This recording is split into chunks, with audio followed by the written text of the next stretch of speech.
खडसेंकडून नव्या जमीन घोटाळ्याचा खुलासा। पुण्याच्या बोपोडी जमीन व्यवहारामध्ये गैरव्यवहार, माजी महसूल मंत्री खडसे यांचा दावा। पार्थ पवार कथित जमीन गैरव्यवहार प्रकरण, सुप्रिया सुळेंच्या भूमिकेवर शरद पवारांची प्रतिक्रिया। सुप्रिया सुळेंचं ते व्यक्तिगत मत, शरद पवारांचं वक्तव्य।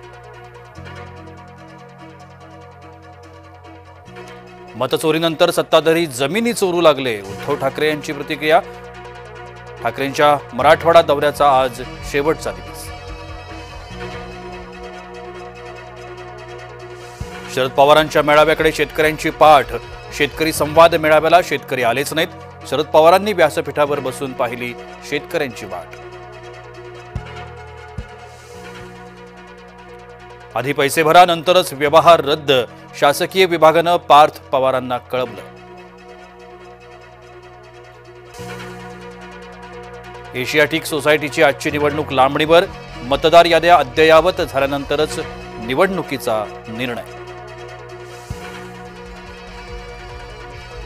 काँग्रेस आमदारच दुबार मतदार, भाजपनं केला भांडाफोड। आमदार असलम शेख यांचे मतदार यादीत नाव 2 वेळा, मुंबई भाजपा अध्यक्ष अमित साटम यांचा खुलासा।